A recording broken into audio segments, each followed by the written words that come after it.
bumaliktad na po si Gutesa. Kaya lang yung masaklap, mga kababayan, porsigido pa rin yung ombudsman. Bumaliktad na nga yung mga witnesses ninyo. Ngayon, kumakalat yung mga balita na possibly daw yung rason kung bakit porsigido si Boying dahil may mga ambisyon yung Rimulya, lalo si John Vic, may mga ambisyon din sa politika.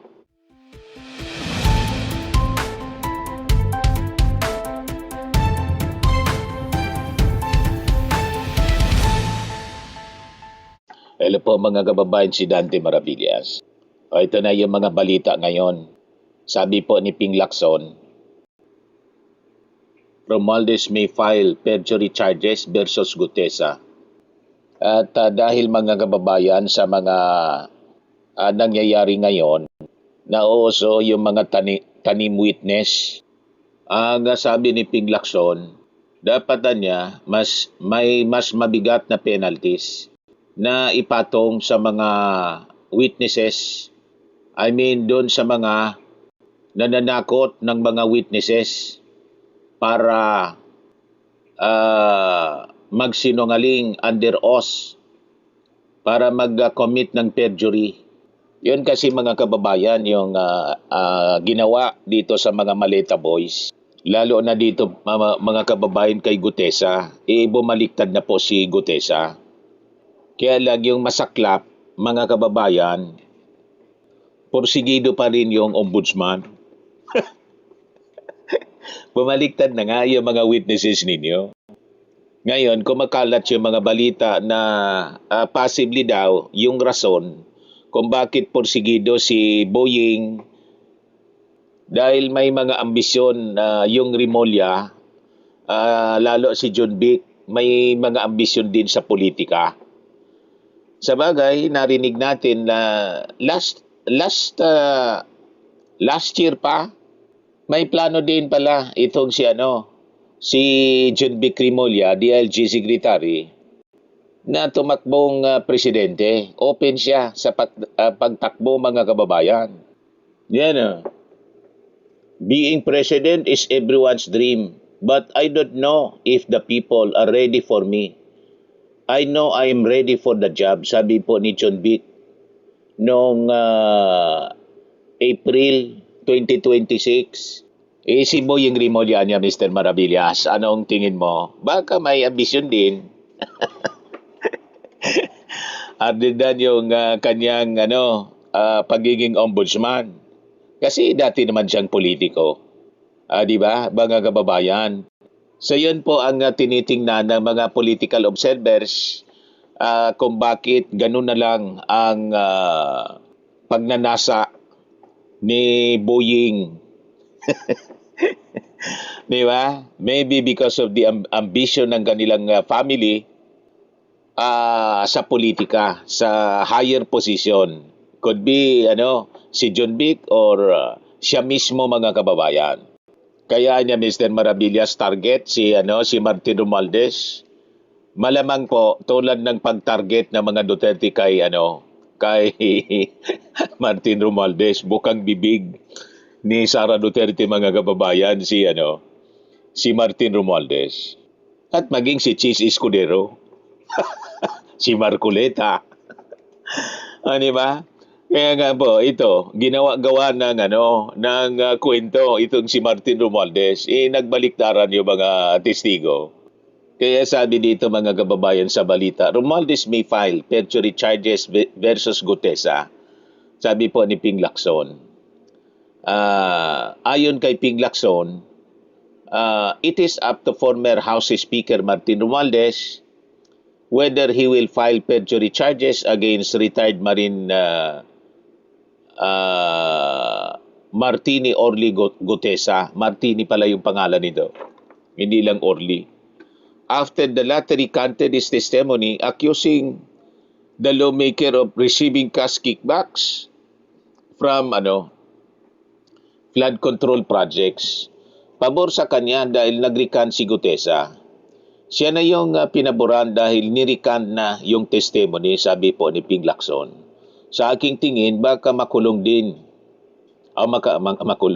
Makatulong din kay Romualdez dahil ang focus ng kanyang perjury kung sakaling mag-file siya ay yung unang salaysay. Yung sinasabing perjurious statement ni Orly Gutesa. Call niya yon kasi public hearing yon. Lacson said the Office of the Ombudsman or the Department of Justice could also initiate the filing of perjury charges against Gutesa. Kailangan po parang hindi doon ang nakatuon yung atensyon ng Office of the Ombudsman kay Martin pa rin. Baligtad nga po, di ba dapat ang atensyon ngayon ng Office of the Ombudsman dito sa witness mga kababayan na gumawa ng gawa-gawang kwento at siyempre yung mga nasa likod nito tulad ni Marcoleta, ni Mike Defensor at siguradong may nasa likod pa ni Mike Defensor at saka ni Marcoleta. Dapat yon mga kababayan yung tutok ng ombudsman kasi niloloko sila, harap-harapan silang niloloko. Pero ang nakapagtataka mga kababayan, kay Martin Romualdez pa rin yung tutok nila. May iba pa daw na mga witness na gustong tumuro o magturo kay Martin Romualdez. Sabi mga kababayan ni Boying. So sabi dito, on Friday, Lacson said he would seek stiffer penalties for those who coerce or induce witnesses, yung mga nasa likod, to perjure themselves following Gutesa's recantation in that of several members of the so-called Maleta Boys. He also called for stricter enforcement of the current anti-perjury law to curb the lucrative business. Ginawang negosyo po yung mga testimonies para manira. The lucrative business of testimonies in recantation, particularly those targeting political personalities, tulad po ng ginawa nito mga Maleta Boys kay Martin Romualdez in other politicians. Tulad ng ginagawa ni Atty. Baligod, dapat stricter penalties. So maraming salamat kay Ping Lacson kasi napapanahon na talaga na gawin ito mga kababayan niya. Now, going back doon sa sinabi natin kanina na possibly ang motivation mga kababayan, ito yung mga pananaw lang naman natin po na parang malapit sa katotohanan. Iyong ambisyon sa politika ng mga Rimulya. So, hindi maganda mga kababayan na yung ombudsman na pupolitika. So hindi dapat ginagawang panakipbutas mga kababayan ng Office of the Ombudsman ang mga walang basihang paratang laban kay dating Speaker Martin Romualdez para lang po iligtas ang palpak na mga imahe ng kanyang kapatid. Yun ang yung perception ngayon na ginagamit dito mga isyong ito mga kababayan, para pagtakpan yung maraming kapalpakan ng DILG Secretary, si John Vic. Remember? Yung pagtakas ni Bato. Yung hindi mahuli-huling mga wanted ng batas tulad ni Atong Ang. Di ba? Puro papreskon yung ginawa mga kababayan ni John Vic. So, nawala na doon sa mga issue ng mga wanted fugitive from justice. Naging distraction itong issue kay Martin Romualdez para pagtakpan yung mga kakulangan ng DILG Secretary, si John B. Crimolia. So ang tunay na hustisya mga kababayan, hindi dapat namimili ng pinapaboran at hindi ginagamit bilang political distraction. Kung titingnan natin, zero po yung ebidensya laban kay Martin Romualdez.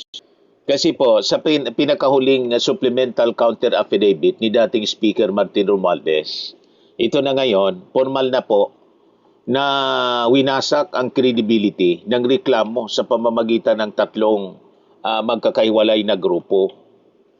Una, si Orly Gutesa.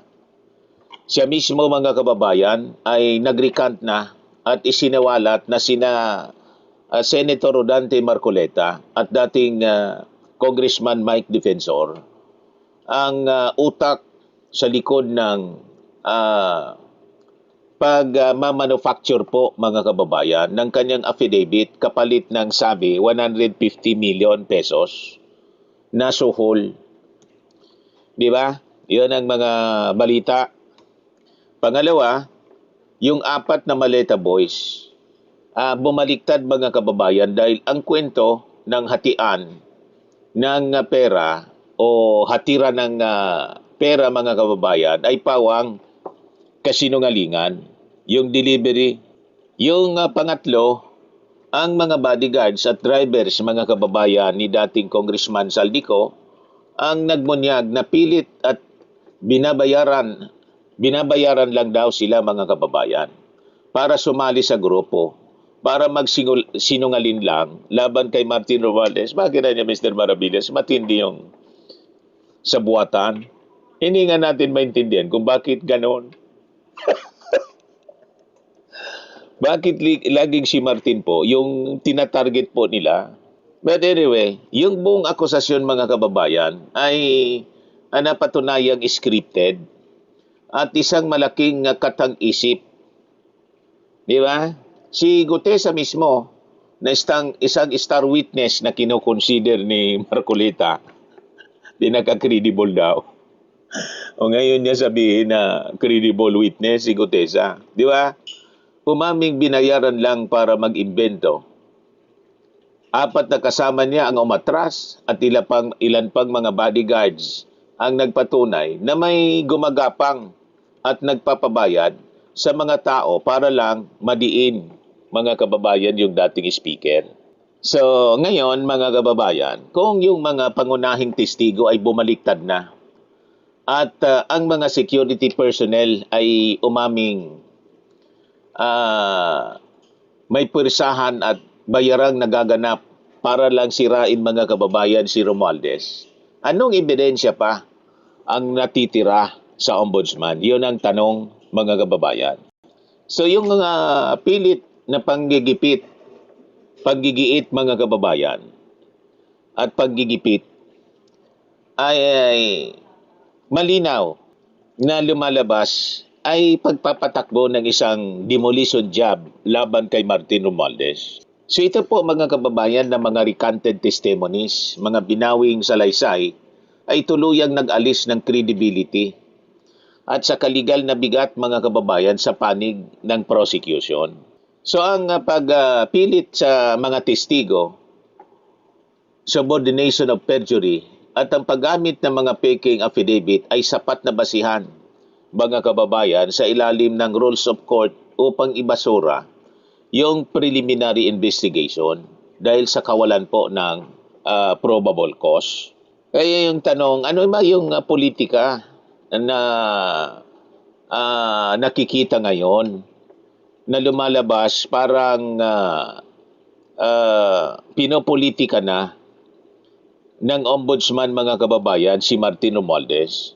So kamakailan lang mga kababayan, sunod-sunod ang paglabas ng mga balita at pahayag ng ombudsman sa media na tila nakatutok lamang ang buong puwersa nila sa pagiba sa pangalan mga kababayan ni dating Speaker Martin Romualdez. Tutok na tutok sila rito. Hindi na ito mukhang trabaho ng isang patas mga kababayan na taga-osig kung titingnan mo. So mukha na itong personal na atake at pamumulitika para sirain po yung isang leader. So yun ang nahahalata na ngayon ng ating mga mamamayang Pilipino kasi ayaw tantanan si Martin. Nagbaliktaran na yung mga witness, ayaw pagtantanan. Aghanap sila ng panibagong testigo. O di ba? So kapag ang isang opisyal mga kababayan ng gobyerno ay mas madalas pang magsalita sa media para mag-anunsyo ng mga hindi napatunayang paratang kaysa po magripaso ng mga kaso sa loob ng korte, malinaw na ang habol niya ay ingay sa publiko. Hindi po hostisya. Palaging nasa presscon mga kababayan. So ayon po sa Code of Conduct and Ethical Standards for Public Officials and Employees, itong Republic Act, 6713. Ang mga kawani ng gobyerno ay dapat manatili pong neutral at iwasan ang politicization ng kanilang mga katungkulan. Yan ang malinaw po. So ang paggamit sa kapangyarihan po ng ombudsman para sa political na laban, political warfare na lumalabas ngayon, yun ang nangyayari. Ay isang malinaw po na abuse of discretion, mga kababayan.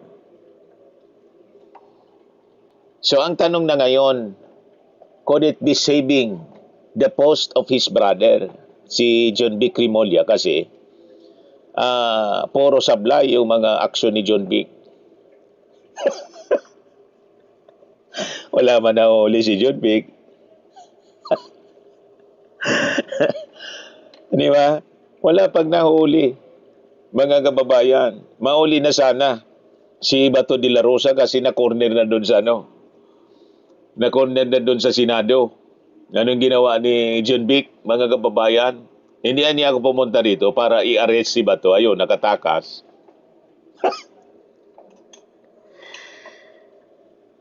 Di ba?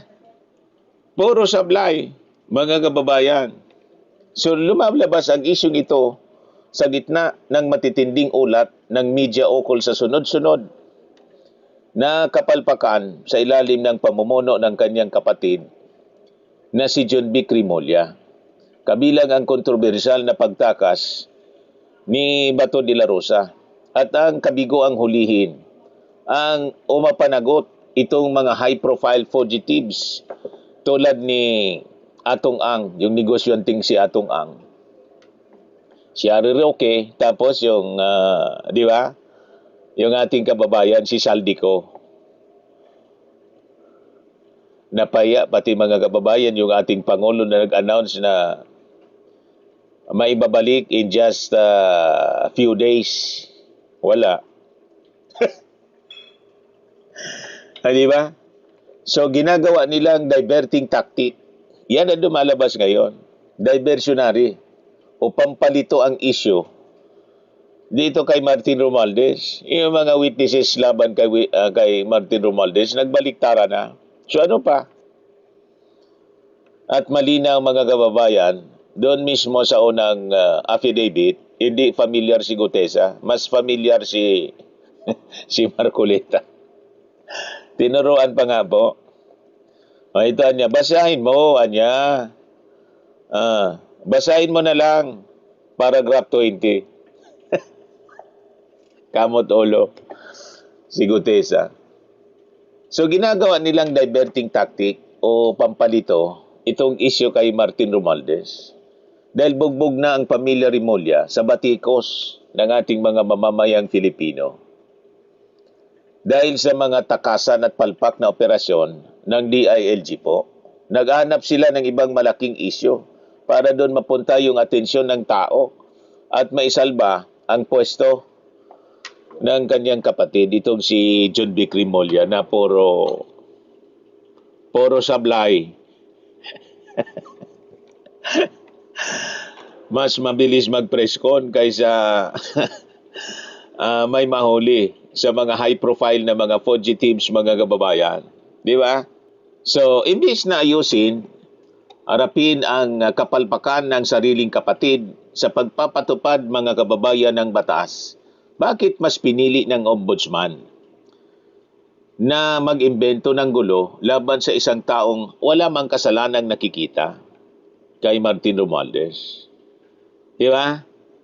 So ang paggugol, mga kababayan, ng oras at resources ng isang constitutional body tulad po ng ombudsman para lumalabas, magsilbing proteksyon o panangga sa pananagutan ng isang kamag-anak na nasa gobyerno, ay isang uri po ng nepotism and spirit at labag sa sinumpaang tungkulin na magsilbi ng may integridad at walang kinikilingan. Ngayon, may isa pang tanong. Could it be his own plan to run for president in 2028? So yan tuloy ang mga namumuong katanungan sa isipan. May mga sumisingaw na mga balibalita, mga kababayan, na pati si Boying, mismo siya may ambisyon sa 2028. You see, mga kababayan. So marami na sa mga political analyst at mga ulat, mga kababayan, sa balita ang nakakapansin sa unting-unting pagpapakita at pag-iingay ni Ombudsman Boying Rimulya sa mga pambansang isyu na itinuturing na marami bilang maagang pagpapabango ng pangalan para sa 2028 presidential elections. And that could be the reason why may weekly siya po, may weekly program sa radyo, DCRH yata.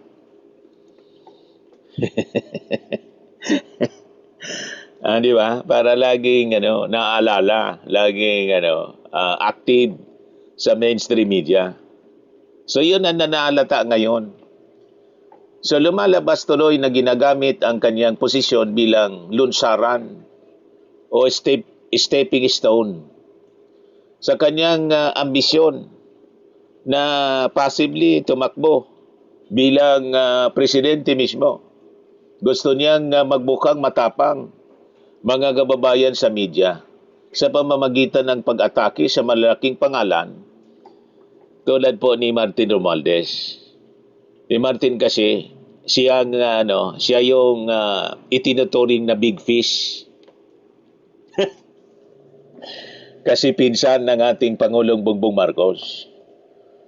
Di ba, mga kababayan? Yung mga previous na mga personalities na nakulong tulad ni Marcoleta, tulad ni Jingo Estrada, hindi itinuturing na big fish. Ang talagang ay itinuturing na big fish, si Martin. Wala man pong makitang ebidensya laban kay Martin at saka yung mga testigo nagbaliktara na kinuhers, hinaras, dinala lang sa mga matatamis na pananalita ni Marcoleta at saka ni Mike Defensor. So yun ngayon, mga kababayan, na mga kumakalat na mga kwentuhan na papaghalata tuloy.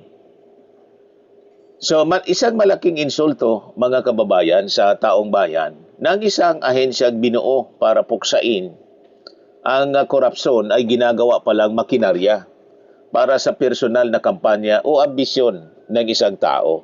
So yun na tuloy ang namumuo sa isipan ng ating mga mamamayan.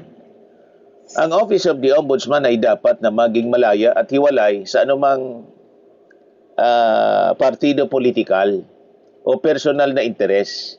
Ayon yan sa Section 5, Article 11 ng atin pong saligang batas. So, ang perceived na paggamit ng kapangyarihan po ng opisina para sa pansariling karir sa politika ay direktang paglapastangan siya sa ating saligang batas, sa ating konstitusyon. So, hindi dapat magamit sa mali ang hustisya ng ating bansa, ng ating bayan, para sa anumang ambisyon, kung mayroon man, mga kababayan. Ito ay mga perception at mga pananaw na napag-aalata, mga kababayan, sa galawan ng magkapatid. Di ba? So sa kabila ng maramihang pagbawi at pagbunyag ng mga testigo, patuloy pa rin ang panggigiit ng ng ombudsman sa kaso laban kay Martin Romualdez, kasi yun nga yung mga lumabas na balita na ang sabi may iba pa niyang mga testigo, hindi naman niya solely nakadepend dito sa mga nag-recant tulad ng 4 na mga Maleta Boys plus itong si Only Gutesa. Hindi naman niya, may mga magtitistigo pa niya, nangangahoy. Di ba? Samantala, ang mga dambuhalang kaso ng plunder, tulad po kay Chavit at yung kay Sara Duterte, ay nanatiling nakatambak at tila hindi ginagalaw sa lamesa, mga kababayan, ng Office of the Ombudsman. So kitang-kita ngayon mga kababayan yung tinatawag na double standard. Kapag kay Romualdez, kahit bumaliktad ng mga testigo at may umaming pinipilit lang silang magsinungaling tulad ni Gutesa, pilit pa rin itong hinahabol mga kababayan ng ombudsman.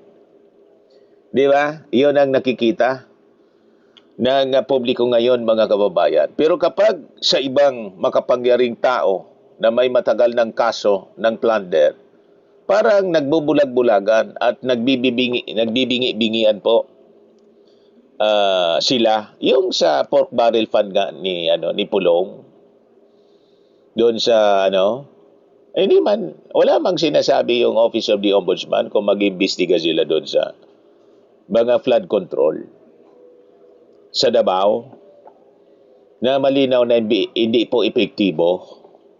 Di ba? Na gusto ngang paimbestigahan ng Congress. So kung talagang patas, yan ang tanong.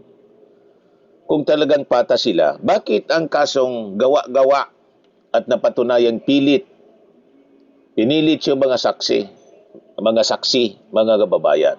Ang mabilis pa sa alas 4 ang aksyon, habang ang mga totoong plunder cases na matagal nang nakabinbin, inuuha ka na po ng alikabok.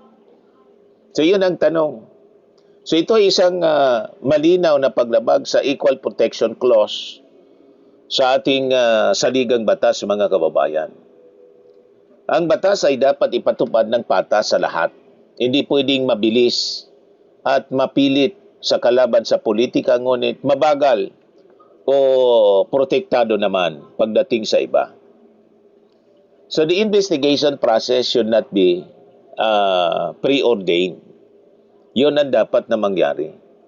Nagpahayag ng ombudsman sa media na tila may konklusyon na at nakanda ng plunder na kaso laban kay Martin Romualdez kahit pa kasalukuyan pa lamang nasa pinakaunang yugto, preliminary investigation ng pagsusuri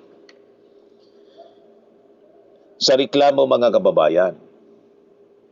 So lumalabas may advance script na, mga kababayan, sila. Bago pa man matapos ang totoong investigasyon, nagdesisyon na sila na guilty si Martin Romualdez dahil yon ang dikta, mga kababayan, ng planong politikal. So yon, mga kababayan, ang nakikita dito. So paano magkakaroon ng patas na pag-uusisa kung sa simula pa lang, mga kababayan, may hatol na? So yun ang tanong. May hatol na yung ombudsman sa kanilang iniimbestigahan. Ano sa tingin ninyo, mga kababayan, dito sa ating mga observations at nakikita dito sa issue laban kay Martin Romualdez na ayaw talagang tantanan? Nagbaliktara na yung mga testigo, ayaw pang tantanan. Anyway, so subaybayan na lang natin po sa mga susunod na araw ang mga susunod na kabanata dito.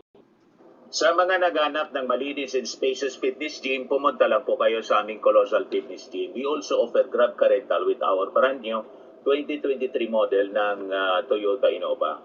We also accept booking for those who are planning to travel via PAL, Cebu Pacific, and other airline companies, local and international, and bills payment for Meralco Bills, PLDT, Aleco Bills, etc. Ang Colossal Fitness Gym is located at 3rd floor Security Bank Building, Landco Business Park, Legazpi City, Albay.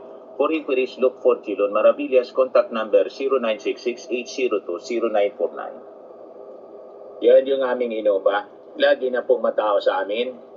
Pati mga foreigners po, tingnan ninyo. Mga British tourists sila. Ang lalaki ng katawan na, mga kababayan, nag-gym sa amin. Ito naman po, Indian National. Ito mga mga European sila. Ito po yung binibenta naming product online. Firmax Firming and Lifting Cream. Mainam po ito sa mga pains at paninigas ng mga kaso-kasuan.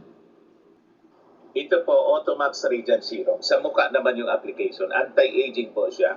You will look 10 years younger than your age. Ito naman po yung bagong product naming binibenta online. I am a worldwide amazing pure organic barley powdered drink mix from Australia. Mainam po ito sa mga cancer patients. Sa mga mahilig naman po sa choco, pwede ninyong itry itong Choco Barley. I am worldwide amazing Choco Barley para lagi pong healthy ang ating iniinom. For your inquiries and orders, dumiretso na lang po kayo sa aking anak na architect entrepreneur, Riz Maravillas. Sa mga mahilig naman po sa mga imported bags and wallets, dumiretso na lang kayo kay Ma'am Eileen Rosales. Eileen Closet, nakabase siya po sa Amerika. Yan po yung kanyang online selling every Sunday. Mamaya po, 7 o'clock in the evening, Philippine time. Pwede kayong mag-order ng direkta po sa kanya.